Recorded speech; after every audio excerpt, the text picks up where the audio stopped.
लेकर पूरे प्रदेश में और देश में किस प्रकार की भ्रम की स्थिति फैलाई जा रही है कांग्रेस के द्वारा, आज मैं उस विषय पर ही चर्चा करूंगा कि प्रधानमंत्री जी के नेतृत्व में कोविड के इस पूरे दौर में, कोरोना के महामारी के दौर में भारत के हमारे डॉक्टर, पैरामेडिकल स्टाफ, वैज्ञानिक की बदौलत जितनी सफलता हासिल हुई है, संक्रमण दर कम करने में हम सफल हुए हैं और एक प्रकार से आज देश एक बेहतर स्थिति में खड़ा है।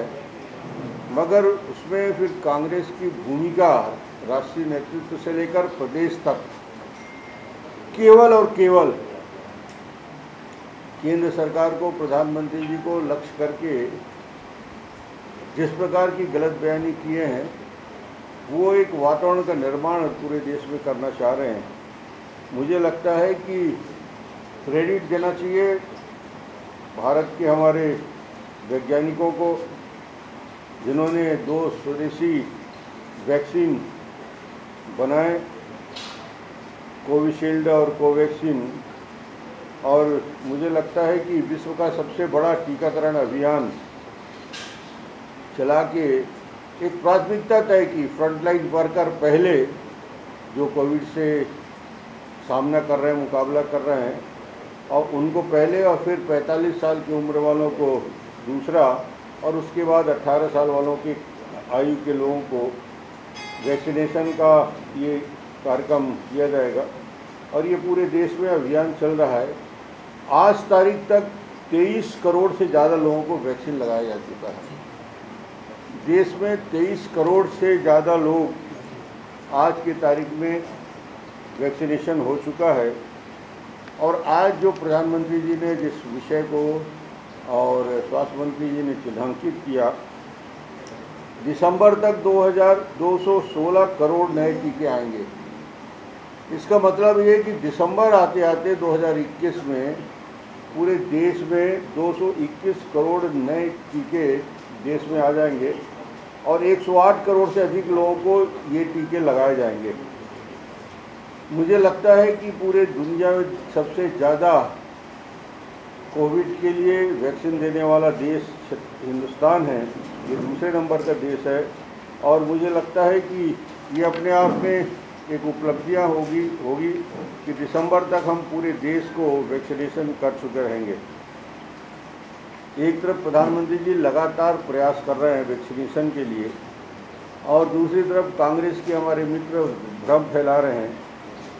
भारत में निर्मित जब कोवैक्सीन आई थी तो कांग्रेस के हमारे साथी टी.एस. सिंहदेव जी, हमारे राष्ट्रीय नेतृत्व कांग्रेस के शशि थरूर जी, जयराम रमेश जी, इन्होंने अपने आप में कोवैक्सीन की विश्वसनीयता पर प्रश्न लगाया और इस संबंध में उन्होंने प्रश्न लगाया। मगर प्रधानमंत्री जी आगे आकर खुद कोवैक्सीन को लेकर जब स्पष्टीकरण दिया तो इस पर पूर्ण विराम लग गया। और आज मैं कह सकता हूं कि कांग्रेस के इनके नेता का दोहरा चरित्र दिखता है। 8 अप्रैल 2021 को राहुल गांधी ने प्रधानमंत्री को पत्र लिखकर कोवैक्सीन खरीदी और वितरण में राज्य की अधिक हिस्सेदारी दी जानी चाहिए, मांग खुद कांग्रेस के नेता राहुल जी ने 8 अप्रैल 2021 को अपने पत्र में किया। कांग्रेस बार बार कह रही थी कि टीका का अधिकार केंद्र के साथ साथ राज्यों को भी दिया जाए। आनंद शर्मा ने भी इस बात को रखी कि ज़्यादा से ज़्यादा राज्य सरकारों को टीका के लिए अधिकार दिया जाए। और हमारे मुख्यमंत्री जी ने तो विधानसभा में घोषणा भी की थी कि छत्तीसगढ़ में 18 साल से हम वैक्सीन, छत्तीसगढ़ में लोगों को वैक्सीन सरकार के खर्चे में लगाएंगे, निःशुल्क वैक्सीनेशन लगा कर हम काम करेंगे। जब 45 साल तक का वैक्सीन उपलब्ध कर दिया गया है तो 18 साल में अब उनको यू टर्न लेने की ज़रूरत नहीं है। मुझे लगता है कि आज छत्तीसगढ़ में क्या स्थिति है, छत्तीसगढ़ में वैक्सीन उपलब्ध होने के बाद भी सरकार की अकर्मणता की वजह से जो छत्तीसगढ़ के जिनको वैक्सीन हो जाना चाहिए, जो केंद्र सरकार ने मुफ्त टीके दिए, उसके बावजूद स्वास्थ्य कर्मियों को अभी तक 12% टीकाकरण नहीं हो पाया 4 जून तक। अब जब मुफ्त में टीके हम केंद्र ने दिया है तो स्वास्थ्य कर्मियों को जो टीकाकरण हो जाना चाहिए, फ्रंटलाइन वर्कर इनके भी टीकाकरण की पहली खुराक अभी पूरी तरीके से नहीं दिया जा चुका है। सिर्फ 86% पहली खुराक मिली है। 45 साल से अधिक वाले टीकाकरण, भूपेश सरकार का प्रबंधन कितना खराब है। 4 जून के आंकड़े आपको मैं बताना चाहूँगा बहुत स्पष्ट रूप से। 65% लोगों का ही टीकाकरण हुआ है। जो सरकार को निःशुल्क में, मुफ्त में केंद्र सरकार के द्वारा टीका मिला, उसमें सिर्फ 65% का ही टीकाकरण हुआ है, जबकि केंद्र सरकार ने उसको उपलब्ध करा दिया। आंकड़े आपको बताना चाहूँगा। जनवरी में केंद्र सरकार ने 6,30,000 वैक्सीन छत्तीसगढ़ को दिए जनवरी माह में, तो इसमें उपयोग कितना हुआ? 70,000। फरवरी में 10 लाख दिए, उपयोग कितना हुआ? 3,60,000। मार्च में 25 लाख मिले, उपयोग कितना हुआ? 15 लाख। ये स्थिति इसलिए बता रहा हूँ मैं आपको कि जो बोलते हैं कि टीकाकरण 45 साल के लिए भी हमें टीका नहीं मिल रहा है, निःशुल्क टीका नहीं मिल रहा है, जहाँ 65% लोगों तक ही पहुँच पाए हैं, वहाँ मार्च के माह में 25 लाख मिले, जिसमें 15 लाख ही वैक्सीन हुआ। केंद्र सरकार द्वारा छत्तीसगढ़ को अभी तक 89,55,000 यानी करीब करीब 90 लाख टीके छत्तीसगढ़ को दिए जा चुके हैं। अब सवाल इस बात का है कि वैक्सीनेशन के लिए भूपेश जी जो आरोप लगाते हैं, यहाँ के राज्य सरकार की तरफ से जो बयान आता है कि 18 साल के वैक्सीन हमें नहीं मिल रहा है और हम वैक्सीन नहीं करा पा रहे हैं, 5 दिनों से वैक्सीन का काम पूरी तरीके से ठप पड़ा है। उसका कारण क्या है? अन्य राज्यों में एडवांस उन्होंने फंड दे दिया, अन्य राज्यों ने अपने वैक्सीन के लिए डिमांड दे दिया, टेंडर जारी कर दिया। छत्तीसगढ़ इसमें पिछड़ गया।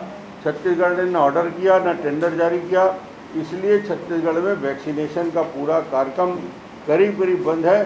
छत्तीसगढ़ पहला राज्य होगा हिंदुस्तान में जहां वैक्सीन चोरी हो जाती है। छत्तीसगढ़ में आज ये स्थिति ये बनी हुई है कि छत्तीसगढ़ में गांव-गांव में टीकाकरण के, वो चाहे 45 साल से ऊपर का हो, चाहे 18 साल का हो, पूरे बस्तर से लेकर सरगुजा तक सभी वैक्सीनेशन सेंटर बंद पड़े हैं। आप 18 साल के उम्र वालों के लिए जो वैक्सीन की व्यवस्था के लिए लगातार हल्ला कर रहे हैं, मगर आज तक आपने उसके वित्तीय प्रबंधन की व्यवस्था नहीं की। कांग्रेस शासित राज्यों की क्या स्थिति है? पंजाब में सरकार वैक्सीन बेच रही है। 400 का वैक्सीन प्राइवेट अस्पतालों को 1060 में दिया गया और वही 1560 में बेचकर सरकार को इस प्रकार से लूट किया जा रहा है। ये पंजाब का हालत है। और राजस्थान में कूड़े में मिल रहे हैं वैक्सीन। ये राजस्थान में 11,50,000 से ज़्यादा वैक्सीन के डोज बर्बाद हो चुके हैं।